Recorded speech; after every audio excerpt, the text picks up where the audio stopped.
સુરતના Adajan riverfront ground ખાતે આંતરરાષ્ટ્રીય કાઇટ ફેસ્ટિવલ યોજાયો, જેમાં દેશ વિદેશના 97 પતંગબાજોએ ભાગ લીધો। આંતરરાષ્ટ્રીય પતંગ મહોત્સવ 2024ના કાર્યક્રમમાં સુરતના mayor Dakshesh Mavani, deputy mayor, Surat જિલ્લા કલેક્ટર તેમજ સુરત મહાનગરપાલિકાના અધિકારીઓ અને હોદ્દેદારો ઉપસ્થિત રહ્યા હતા। સુરતના અડાજણ રિવરફ્રન્ટ ગ્રાઉન્ડ ખાતે શહેરની ઉત્સવ પ્રિય અને પતંગ પ્રિય જનતા માટે આંતરરાષ્ટ્રીય પતંગ મહોત્સવનું આયોજન કરાયું છે। આ મહોત્સવનું ઉદ્ઘાટન મેયર દક્ષેશ માવાણીના હસ્તે કરવામાં આવ્યું હતું।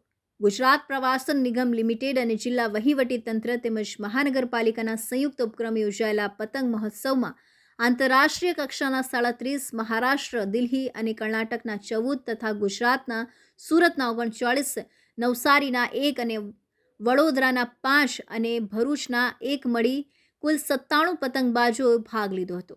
ખાસ કરીને ઇન્ડિયા લખેલા અને રામ મંદિરની થીમ આધારિત પતંગ લોકોના આકર્ષણનું કેન્દ્ર બન્યું હતું।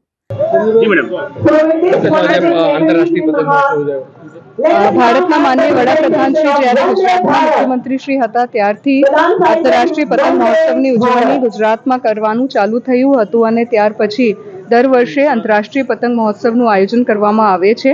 આ વર્ષે પણ ગુજરાતના માનનીય મુખ્યમંત્રી શ્રીના માર્ગદર્શન હેઠળ સુરત મહાનગરપાલિકા અને જિલ્લા વહીવટી તંત્રે આજે આંતરરાષ્ટ્રીય પતંગ મહોત્સવનું આયોજન કર્યું છે। ખૂબ જ મોટી સંખ્યામાં લોકો આ પતંગ મહોત્સવમાં ભાગ લઈ રહ્યા છે। વિવિધ રાજ્યોના લોકો અહીંયા ઉપસ્થિત છે અને ખાસ કરીને આંતરરાષ્ટ્રીય સ્તરેથી પણ વિવિધ દેશોમાંથી અહીંયા લોકો આજે પતંગ ચગાવવા છે। મોટી સંખ્યામાં નાના બાળકો પણ અહીંયા ઉપસ્થિત છે। આજે આખા દિવસ પતંગ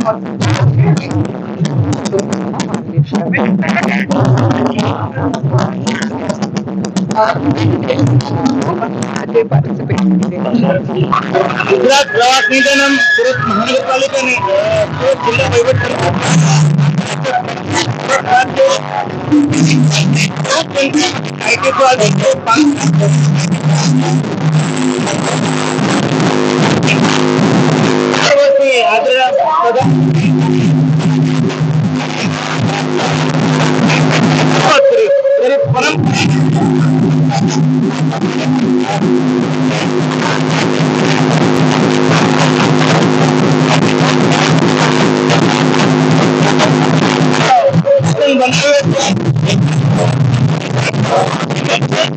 રામ મંદિર નિમિત્ત છે।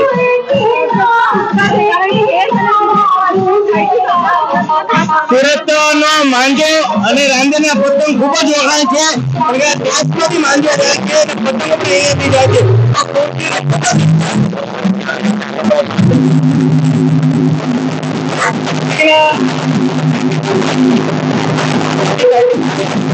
Arvind Rathod, ABC news Gujarat, Surat.